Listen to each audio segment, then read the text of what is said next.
Operation లేకుండా మీ నడుము నొప్పికి శాశ్వత పరిష్కారం. Shri Gayatri ayurvedic multi speciality centre, Vijayawada. నమస్తే గురుగారు. శ్రీమాత్రే నమః. గురుగారు, ఇప్పుడు అకాల మరణాలు అంటారు, చిన్న వయసులోనే సూసైడ్ చేసుకోవడం, లేకపోతే యాక్సిడెంట్ వల్ల చనిపోవడం, what ever it may be, అది వంశపార్యపరంగా అంటే ఇంట్లో పెద్దవాళ్ళే చనిపోవడం, లేకపోతే ఇంట్లో చిన్నవాళ్ళే చనిపోవడం, ఇంట్లో మొదటి సంతానం చనిపోవడం, అట్లాంటివి జరుగుతూ ఉంటాయి కదా. అంటే ఇది దేని దోషం వల్ల అయి ఉండొచ్చా? ఎందుకు అలా జరుగుతూ ఉంటాయి? అండ్ అది ఎప్పటి వరకు అలా క్యారీ ఫార్వర్డ్ అవుతూ ఉంటాయి? దానికి నివారణ ఏంటి?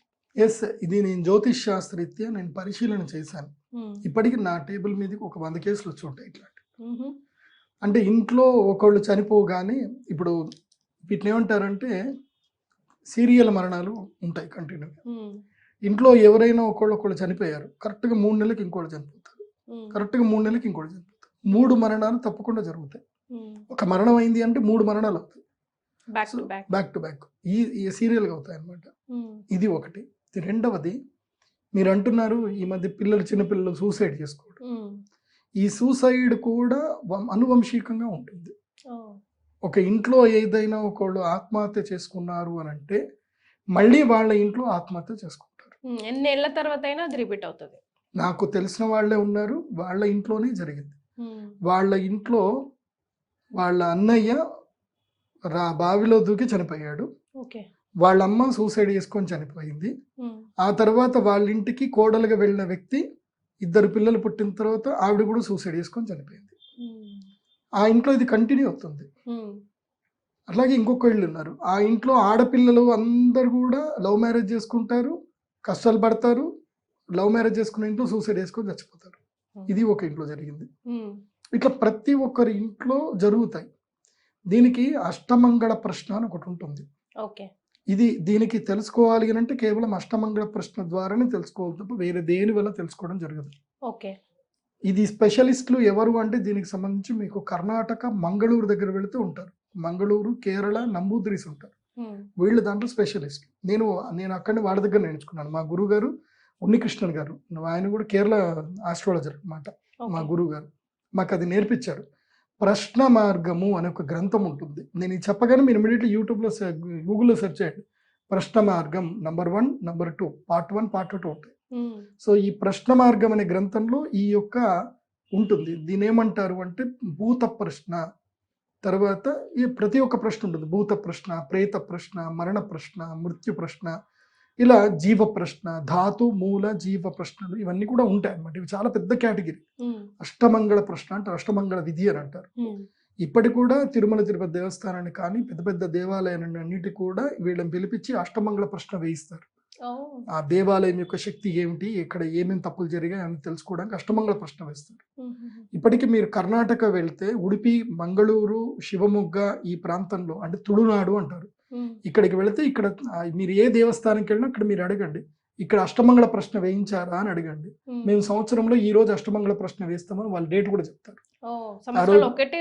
ఒక రోజు వేస్తారు అష్టమంగళ ప్రశ్న వేసి, ఆ దేవాలయం సంబంధించిన కమిటీ వాళ్ళందరూ కూడా కూర్చొని అష్టమంగళ ప్రశ్న వేసి ఆ దేవాలయానికి ఏమేమి జరిగేది, ఏమేమి దోషాలు ఏమైనా తెలుసుకుంటారు. అట్లా చాలా మంది కుటుంబస్తులు కూడా ఈ అష్టమంగళ ప్రశ్న వేసుకుంటారు. నేనేం చెప్తాను అంటే, మొదలు ఈ విషయం గురించి మీరు తెలుసుకోవాలంటే, మరణం మీ ఇంట్లో ఎవరైనా చనిపోయారు తెలుసుకోవాలి అనుకుంటే ఫస్ట్ మీరు మెంటల్గా ఒకటి రెడీ అవ్వాలి. మీ దాయాదులు, మీ అన్నదమ్ములు భయంకరమైన శత్రువులు అయినా సరే మీరందరూ కలిసి కూర్చొని రెమెడీ చేయించుకుంటా అంటేనే ఈ అష్టమంగళ ప్రశ్నకు పోవాలి. ఎందుకోసం అంటే వంశంలో మీకు ఎంతమందికి ఎన్ని కొట్లాటలు ఉన్నా దోషం మాత్రం మీ అందరికి కలిపే వస్తుంది. ఇప్పుడు ఈ మూడు తెగలు ఉంటాయి అన్నమాట. ఏవి అంటే కనుక ఇప్పుడు తాత, ముత్తాత, తర్వాత తండ్రి, కొడుకు, మనవడు, ఇలా ఇవేవైతే కనుక మనకి వంశం ఏవైతే ఉంటాయో, ఇప్పుడు ఉదాహరణకి ఒక 4 అన్నదమ్ములు ఉన్నారు, వాళ్ళందరికీ 50 ఏళ్ళు ఉన్నాయి. వాళ్ళ 4 అన్నదమ్ముల్లో ఒకిద్దరికి బాగలేదు, 2 బాగున్నారు. సో వీళ్ళిద్దరికి వంశశాపం పడింది. వీళ్ళిద్దరు మాకు పడలేదని చెయ్యెత్తకూడదు. వీళ్ళ పిల్లలకి పడే అవకాశాలు ఉంటాయి, వీళ్ళ మనవలకు కూడా పడే అవకాశం ఉంటుంది. కాబట్టి అష్టమంగళ ప్రశ్న వేసుకునేటప్పుడు ఇంట్లో ఎవరైనా ఆత్మహత్య చేసుకున్నారు అంటే ఇమ్మీడియట్లీ జ్యోతిష్ శాస్త్ర పండితుడిని సంప్రదించి మా ఇంట్లో ఒక మరణం జరిగింది, ప్రశ్న వేయండి, ఈ మరణం వల్ల మా ఇంట్లో ఏదైనా మళ్ళీ మరణాలు ఏమైనా రాబోతున్నాయా, దీనికి మేము ఏమైనా పరిహార శాంతి చేసుకోవాలా. ఇప్పుడు ఎవరైనా పుడితే దానికి జనన నక్షత్ర శాంతికి వాళ్ళ వాళ్ళ ఇంటి వాళ్ళు సరిపోతారు, అమ్మ నాన్న అన్నదమ్ములు సరిపోతారు. కానీ మరణానికి మాత్రం ఏదైతే ఉంటుందో వంశం మొత్తం రావాల్సింది ఉంటుంది. సో వాళ్ళందరూ రాపించుకోవాలి. ఒకవేళ రాలేకపోయినా కనీసం వాళ్ళ ఇష్టం లేకుండా వాళ్ళ పేర్లైనా మీరు చెప్పాలి, చెప్పి ఆ యొక్క పూజ చేపించుకోవాలి. ఇది అమావాస్య రోజు చేసే పూజలే ఉంటాయి ఇవన్నీ కూడా. అమావాస్య, చతుర్దశి, పాడ్యమి ఈ రోజుల్లోని వీటికి పరిహార పూజలు చేసుకోవాలి. ఇంట్లో ఒక మరణం జరిగింది, దానికి కొన్ని నక్షత్రాలు ఉంటాయి. త్రిపాద నక్షత్రము, ద్విపాద నక్షత్రాలు, ఏకపాద నక్షత్రాలు అని ఉంటాయి. ఇప్పుడు అశ్విని, భరణి నక్షత్రంలో చనిపోయారు అనుకోండి ఎవరైనా, భరణి నక్షత్రంలో చనిపోతే ఎట్టి పరిస్థితుల్లో 3 నెలల్లో ఇంకొకటి చనిపోతారు ఆ వంశంలో, అందులో డౌటే లేదు, 100%.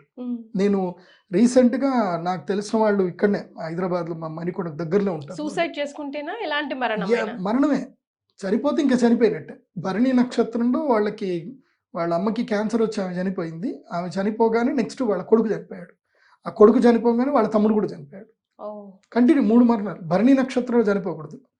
మీ ఇంట్లో ఎవరైనా సరే భరణి నక్షత్రంలో న్యాచురల్ డెత్ కానీ అన్యాచురల్ డెత్ కానీ భరణి నక్షత్రంలో అయ్యిందా, వెంటనే జ్యోతిష్ శాస్త్ర పండితుని సంప్రదించాలి, పరిహార పూజలు చేసుకోవాలి. భరణి నక్షత్రం పరిహార పూజలు చేసుకొని, అంటే మా మావయ్య గారు భరణి నక్షత్రంలో చనిపోయారు గురుగారు. 3 months ఏమో ఇల్లు వదిలేసాం. అది పరిహారం, గురుగారు చెప్పిన పరిహారం 3 months ఇల్లు వదిలేయాలి అని చెప్పి మీరు చెప్తుంటే నాకు ఇప్పుడు అది గుర్తుంది. కాబట్టి పరిహారం తప్పకుండా చేసుకోవాలి. ఒకసారి ఇల్లు వదలమంటే ఇల్లు వదిలేసేయాలి. మళ్ళీ దీనికి పూజ ఉంటుంది. ఏంటిది, శాంతి పూజలు కొన్ని ఉంటాయి, శాంతిక పౌష్టిక స్నానచారములు కొన్ని ఉంటాయి.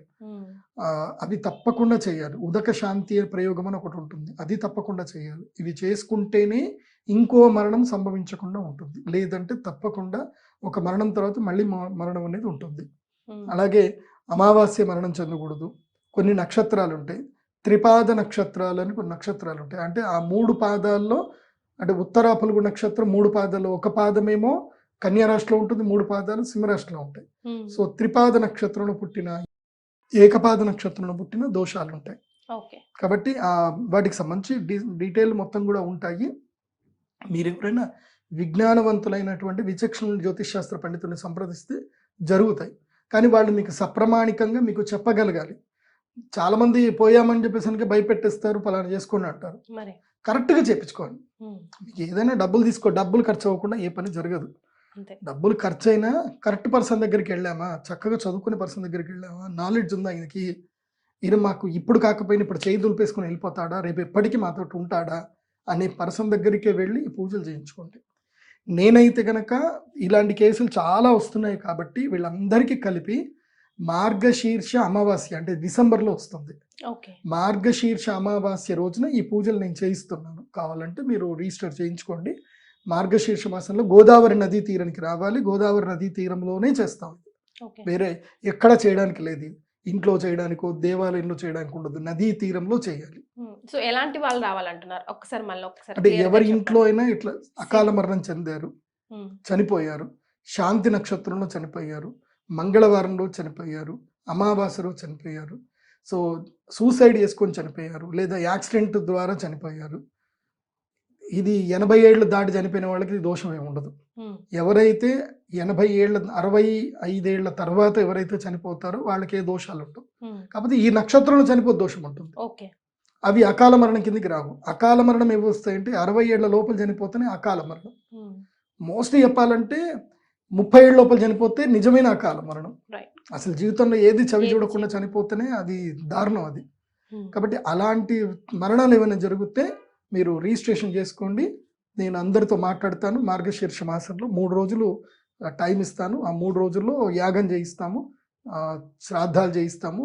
దానికి భాగవత పురాణం కూడా ఉంటుంది, పురాణ కథ కూడా వినాలి. అన్నిటికీ రెడీ అవుతేనే రావాలి, లేకపోతే రావద్దు. రైట్. ధన్యవాదాలు గురుగారు. నమస్కారం.